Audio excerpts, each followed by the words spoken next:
Okay, so it hasn't exactly been a tremendous start to Uptober, right? This cherished month in crypto that everybody's been talking about. And I've certainly been talking about it as well. Going back and looking at all the data for those years that we have cryptocurrency price data, October has been very good in terms of performance, but that just hasn't been the case these last few days. But that being said, fundamentally, we're still well positioned as a market to take advantage and to move upward into the next phase of the bull run in Q4. In my humble opinion, it's going to take a new all-time high by Bitcoin to really set the trend and set the standard. Bitcoin is going to lead, and it's going to be the leading indicator of this next phase of the bull run. And then, as you know, Ethereum, large cap altcoins, mid cap alts, everything else will follow. Bitcoin is going to have a resurgence. It is going to have a new all-time high at some point. But of course, BTC, given its market cap, is not exactly your best bet to get a 100x return on your next investment. It's not going to happen with Bitcoin in this cycle. Instead, I would suggest you look at good projects with solid narratives. Looking back at 2020, we can see that the narratives taking shape at that time that were building up a lot of momentum were, in particular, NFTs and DeFi. So we're going to explore a couple of sectors here, a couple of contenders that may well be the next big crypto narrative for the rest of this cycle and into the future. And correspondingly, we want to look at two altcoins that we vetted, that we're very excited about, that represent these narratives very well, and which could really be very, very big this Q4 and beyond.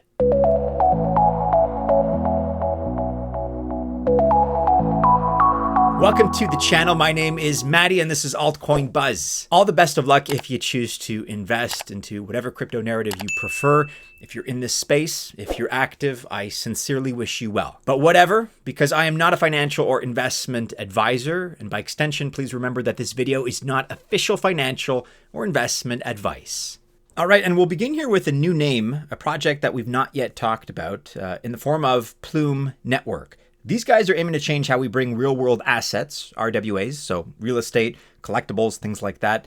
They're aiming to change how we bring them onto the blockchain. And it's a process that may sound complicated the first time you hear it, but really Plume's mission is to make it easier and much more compliant with existing standards and regulations. That means whether it's real estate or even fine art, Plume's Ethereum-based blockchain takes care of things like the paperwork, custodial stuff, and all that boring logistical legwork. All of that is taken care of for you. And here's the thing. Plume is the first layer one to focus solely on RWAs.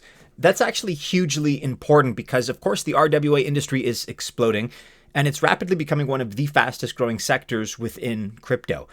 Here we have an infographic from a recent CoinGecko report that shows all kinds of countries, including the United States, that are showing massive interest in RWAs.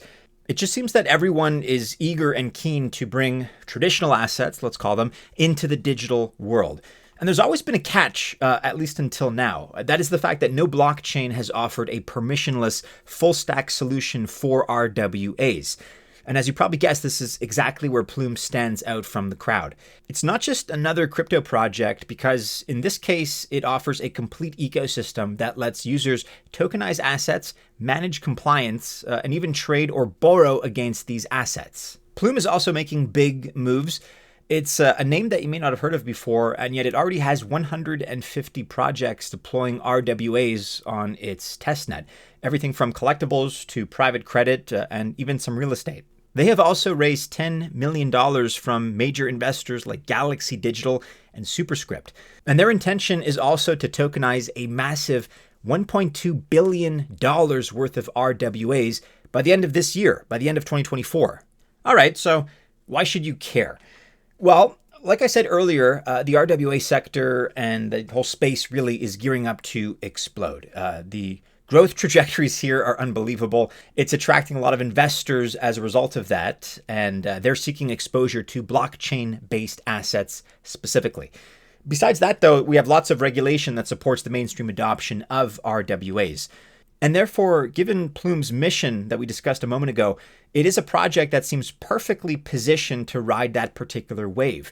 They're not just dabbling in tokenization here, they're also part of the Tokenized Asset Coalition, the TAC. You may not have heard of them before, but this represents a group of projects focused on bringing over $1 trillion in assets on chain. And it includes great projects like Axelar, Aptos, Arbitrum, and Galaxy Digital. Plume was also a sponsor of the RWA Day, and that means they're getting noticed in a really big way and increasingly so. They were also at Token 2049 in Singapore.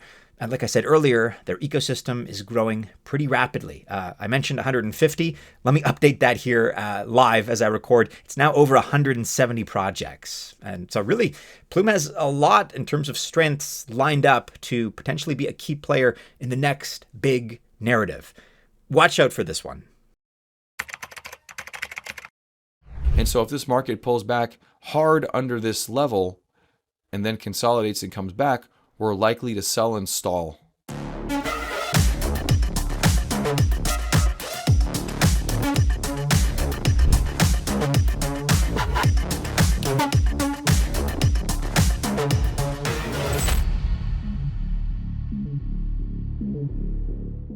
Next up here on our list, I want to discuss with you PEAQ Network. If you haven't heard about this one yet, it's a project that you should definitely want to keep on your radar, especially with the rise of new crypto narratives. And in the case of PEAQ, they're especially all about the economy of things.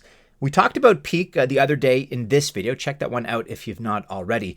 But the idea here is that this is like the next step beyond the Internet of Things, right? From IoT, Internet of Things, to EOT, economy of things.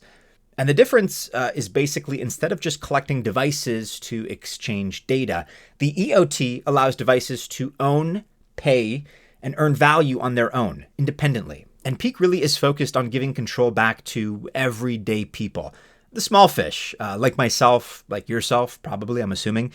And so you can think about services like Uber as an example, which does act like a middleman, right? Uber takes a cut from everything that the drivers earn. And that kind of structure consolidates both power and money with the big corporations. PEAQ has an alternative view here, and they're looking to challenge that. PEAQ is building what looks to be a truly decentralized peer-to-peer or P2P system where the community has the final say.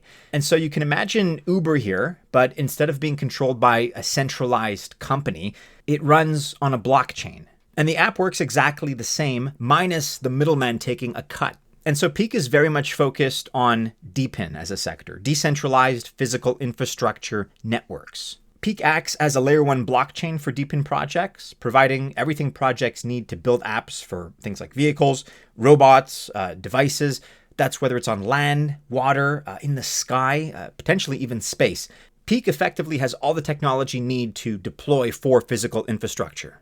Therefore, they have use cases that apply to 5G networks, AI data marketplaces, electric car charging, cloud gaming, food delivery, boat rentals, drone farming, satellite internet, and a whole lot more. And PEAQ processes over 10,000 transactions per second at a very low cost. They also already have some very big partners and big names supporting them, including MasterCard, Airbus, NTT, Bosch, and Continental. PEAQ's ecosystem is also growing rapidly. They are already the fastest growing DePIN ecosystem in the world. And here are some numbers to back that up. They have over 1 million machines, vehicles, robots, and devices on their network, around $25 million in tokenized machine real-world assets, over 45 DePINs that are building on PEAQ, and over 20 industries being shaped by PEAQ's technology. And one of the reasons that they're growing so fast is really their focus on the community. So for example, Bosch. This is a big name. You may recognize it. It's the world's largest sensor manufacturer and is also a key partner now of PEAQ. Sensors, as it turns out, are critical for DePIN, and this is therefore a very strategic move for PEAQ. The exciting part in all of this is that we're still very early. DePIN, of course, is shaping up to be one of the hottest narratives in the next bull run, but by no means has it matured yet as a sector. Masari even estimates that DePIN could be worth $3.5 trillion by 2028, and that's only 4 years away. That's massive. And really what sets PEAQ apart in the DeFin space specifically, we have a few variables here, but one of them is decentralization. PEAQ is highly decentralized with an absolutely stellar Nakamoto coefficient of over 90. This is, for context, one of the highest numbers, Nakamoto coefficients, among the major blockchains out there. PEAQ is also scalable, though. It's really built to optimize scalability. It's environmentally friendly. PEAQ is committed to being sustainable. And it represents a nice intersection between DePIN and RWAs, actually. It kind of sits at the crossroads of those two very important markets, which gives it even more serious growth potential.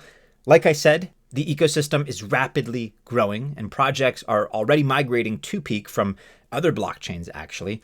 And finally, a big deal for PEAQ is interoperability. Projects on PEAQ are going to benefit and are benefiting from really easy movement across chains. So what's next? What's upcoming for this project? Well, PEAQ is gearing up for a major launch in October, this October. The token launch is any day now. I don't have any more information than that. I don't know myself, but if I were you, I'd keep an eye on their socials because this one is imminent. So if this is a sector that you feel has any promise, let me tell you, we've vetted this project. PEAQ is showing a lot of potential right now.